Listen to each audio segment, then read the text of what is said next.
Hello, everybody. This is Laura Alameri, and today's podcast, I want to interview what I believe is an extraordinary real estate investor that she has really inspired me and other ones in the industry about what she has been doing. And her name is Rita Medeiros. And Rita, you want to introduce yourself and speak for a moment? Sure. So happy to be here. Hi, Laura, as always, and great to have all your guests here on this podcast. Great.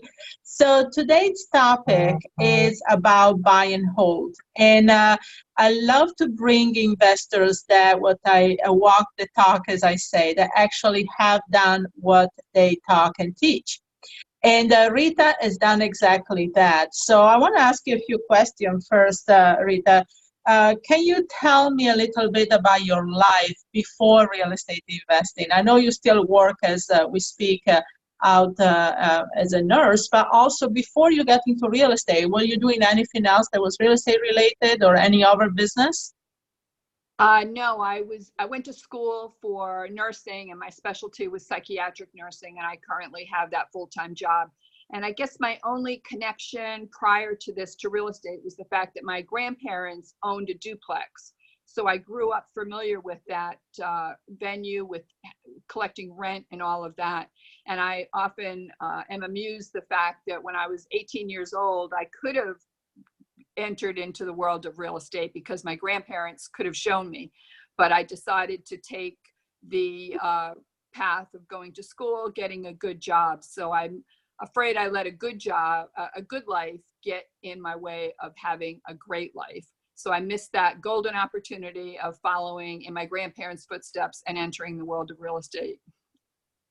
And so you got into real estate only recently, right? In the scheme of things. So do you want to say a little bit what happened? Why did you look at real estate all of a sudden? And what happened to trigger you to look into real estate? Certainly, yes. I've only been involved in real estate, I'd say, in the past year and a half. And I was going along doing all the things that we think are appropriate in terms of a 401k and IRA and all of those things. And then one day, the fateful day that I decided to get into real estate, I made the fateful call to call Social Security because I was interested in finding what my benefits would be upon retirement. I just started to think about my retirement and what I was going to do. And they informed me that my Social Security benefits would be approximately $2,000. And that was such a wake-up call to me. I thought, I have purses and shoes that are almost up to that amount. And I thought, how on earth am I expected to live on that in terms of rent and clothing and feeding myself, even if I had the normal 401ks and IRAs. So it was on that day that I decided, I need to develop a passive stream of income. And I had been invested in the real estate into the stock market. And I thought, that's not going to give me the passive income. So I cashed out of the stock market and started my real estate career basically on that day. And you looked at, there's so many different strategies in real estate, right? There is wholesaling, fix and flip, buy and hold. Why buy and hold is what you mainly do, correct? And you do some fixing of property too, but you keep the property you fix, you don't necessarily sell them. But what about the buying and hold attracted you? I think all those different avenues have their merit depending on where people are in their stage of life and how much time they want to apply to their real estate career. But for me, I really wanted that passive income avenue. I had a full-time job, so I only had certain amount of time allocated for my real estate career. So I didn't really want to have that labor-intensive other jobs such as flipping or wholesaling. I wanted something that would enable me to set it and forget it. And to me, buy and hold filled that need where I could purchase a property, do a rehab to it, and then put a tenant in it and pretty much set it and forget it with the occasional phone calls of upkeep and all of that. So for me and my lifestyle, I really wanted cash flow And the passivity was so important to me. I did not want to create another 9-to-5 job for myself. I already had that. And I just really wanted to have another stream of passive income. That's great. And do you want to highlight a little bit your journey from the moment a year and a half ago that you decided to get into real estate? What did you do to really get started? You know, how did you turn on the switch, and what were the first steps to go out there and start building your portfolio? I think the first steps for me was self-education. You know, we live in an opportunity now where there's so much opportunity to have a mentor or to self-educate. There's so many opportunities online to be able to become informed. So that was my first step. I thought, let me read up. I read 60 books in a year. I listened to probably over 350 podcasts in that first year. So for me, it was just getting a hold on what this world was about and how I was going to step into it. And fortunately, the education is there for anyone that is hungry. Mentors are there to be able to sign on with and follow someone that's already walked the walk. So it was education first, and then starting to put the pieces together in terms of creating my team and moving forward with all of that. So do you want to give a high overview of what steps you really did to get this off the ground? Certainly. My first step was to find a realtor. And fortunately for us, realtors are plentiful out there, and they're pretty inexpensive in that they're free. We can make phone calls and find realtors, and they're anxious to help us. And what we need to do is find a hungry realtor. So I worked with a couple until I found one that was responsive to me. In other words, they were familiar with the needs of an investor. They were sending me appropriate listings. They were listening to what my parameters were. So once I found that hungry realtor, I found that rock stars tend to lead us to other rock stars. So that realtor led me to a title company, who led me to an insurance agent, who led me to contractors, who led me to a property management company. So I find who led me then to lenders. So I found that the first piece would be a realtor. And in a sense, that's the easiest piece, because we can just Google realtors' names, let them know, call an office, tell them that we're an investor and who would you suggest in your office would be most appropriate to work with my investment needs. You know, put some feelers out, work with a couple of realtors, find some good product on the market, and then ask for referrals and look for those rock stars leading us to other rock stars. Great. And I know that, you know, I heard your story before, which is so inspiring. And it really says something about the persistence, you know, is once you got this going emotion of, there was nothing stopping you, right? There was only option A. I'm going to make it. I'm going to do this. And also, you know, a lot of people have a problem, and especially women, when they get into real estate, with rejection, right? So, and how did you tackle, because tell me a little bit about how many lenders you actually call, what you do, how did you deal with rejection when you got started? Yeah, I certainly had my share of rejection, in that I did contact lenders trying to get my first loan, and all I received were no's, one no after the other. And I went through a list of 85 lenders before I received my first yes. And I often look back and think, what if I had stopped at lender number 84? I certainly would not have been able to build my portfolio as I had. So the way I was able to absorb the no's was just by concentrating on my why. As you mentioned, Laura, I was not going to be deterred. I made my decision. I want to build a retirement income. I want cash flow for myself and my children. And my burning why really overrode the simple rejections I was getting from the lender. That didn't bother me. I kept thinking, if someone else has achieved this, then I too can accomplish this with just equal or more amounts of persistence. And I thought, if it takes 185 lenders, I will be persistent enough. And it was because my why was so great. I wanted this so badly. I would wake up in the morning and with a burning desire to build my retirement income and my passive cash flow. And really, that's what got me through all the whys. I totally agree. And one of the things that I've noticed, and actually I'm compiling what the traits of successful real estate investors like yourself, and is that anybody I see that has succeeded in this business they had this really burning desire, like you call it, this undying say, I can do this. There's nothing wrong with me. It happened to other people, and I can do this. So it's just that pulls you, that gets you up in the morning, that gets you going when times get tough. Because I say real estate is not a straight journey. It's not like, every day is going to get better and better. No, you're going to have times where you have setbacks. You're going to have times where the economy and other things impact. But at the end of at the end of your journey, when you've been doing this for a long time, you look back and you say, I was able to overcome this, and I can overcome any other hurdles. So what you have done has to inspire a lot of women out there that are struggling with this, and especially in the beginning, they're not sure, am I doing the right thing? It's harder than I thought. And it is, it's like I said, if it was easy, everybody would do it. But the thing is, the people that actually succeed in this business have this type of desire, this burning. We're almost like, I would say, obsessed about real estate, right? I mean, I know that I get up still after all these years I've been in the business. I still get up and think about, okay, now I need to do this or that. Why don't I try this something different? And I'm always reinventing myself. So what you have as far as your investment right now, I know you started a year and a half, and it's very impressive what you have achieved in a short amount of time.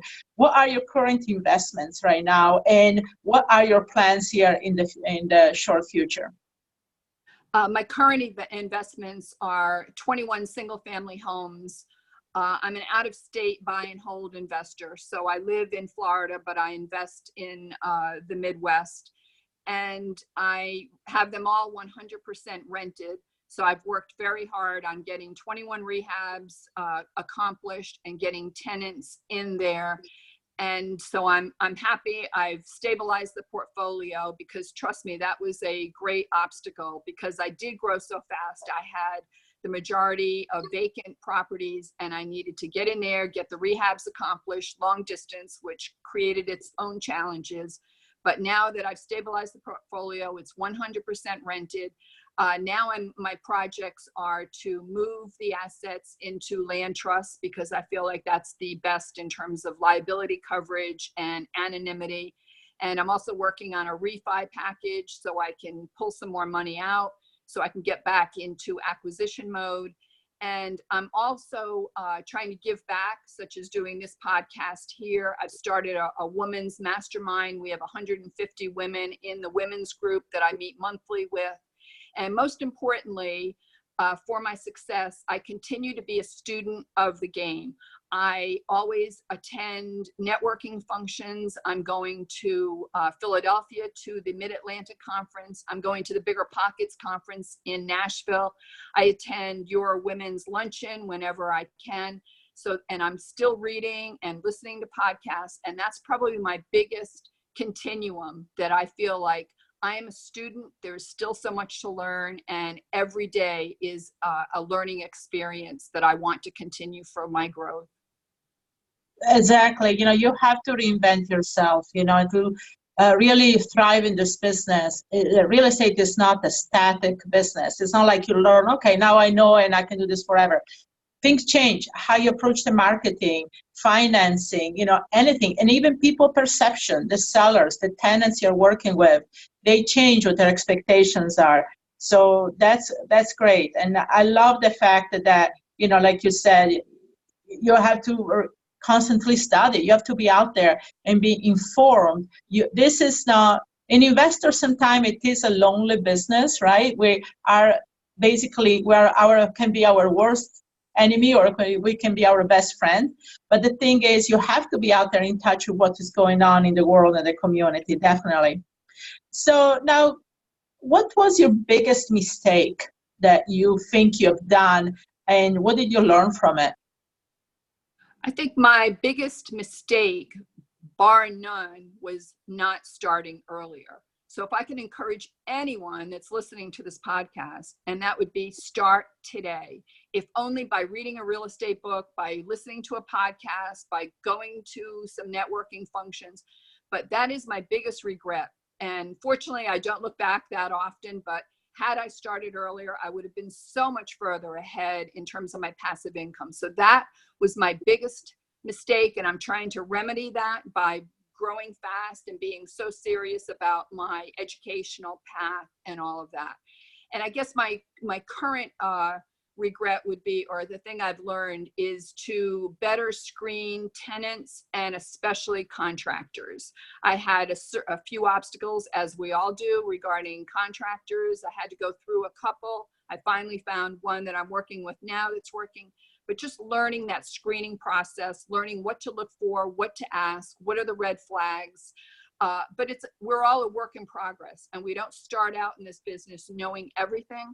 And I think the most important part is action. If we're out there doing it, we're learning so much more than just reading about it. So I would just encourage everyone to educate, but also get out there and get into an action mode. Definitely, I agree. And yeah, there's, right now, anybody listening to this podcast, it doesn't matter where you are in your life, what your background is, if you're young or older, the thing is you can start at any point. I have women that are investors that started in their 80s to become investors. So it's never too late to really get going and get started and be successful. And Rita is definitely proof of that. Now, what are you most proud of, you think, so far? I think I am most proud of the fact that I continue to be entrepreneurial, and the fact that I have never quit. With different challenges and obstacles, I would never consider quitting. And also, I'm most proud of the fact that I have rented my properties out through the Section 8 program. So I am fortunate and humbled enough to be able to help 21 single moms have safe, affordable housing. And I've received notes from them, how appreciative they are that they're able to put their children into safe schools. And I would be so gratified to be able to help 100 women down the road. So I think it's because of my entrepreneurial spirit, and the fact that I will not quit is contributing to the fact that I was able and continue to be able to help those 21 and counting single moms. Yeah, and that's wonderful too, because it goes back into having the bigger why, and you have to understand that in this business, I think, again, the people that have seen successful and lasting in this business are the people like you that have made it a bigger purpose than just the money. Because yeah, of course, you can make good money from real estate, but at some point, once you have all the toys, when you have all the luxuries in life, you're still not happy. It's just that you have to find what really is driving you and pushing you forward. So that's very important. What do you wish you would have known at the beginning that could have expedited the learning curve, or could have put things in a different perspective for you?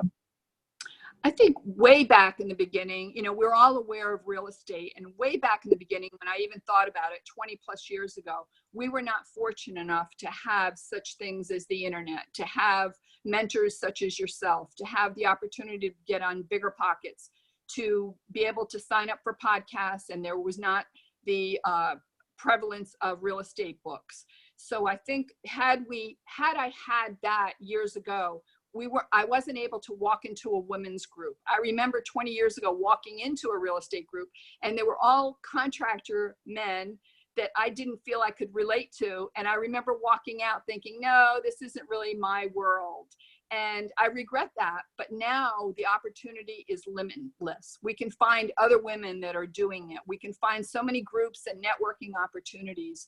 So I think for that, the industry has moved so fast that there are really not as many excuses now. Anyone within earshot of this podcast can pick up a book and follow Laura, follow different podcasts, and gain a portfolio of real estate to be able to create that passive income. So I think we're living in the best time ever to create massive and passive wealth.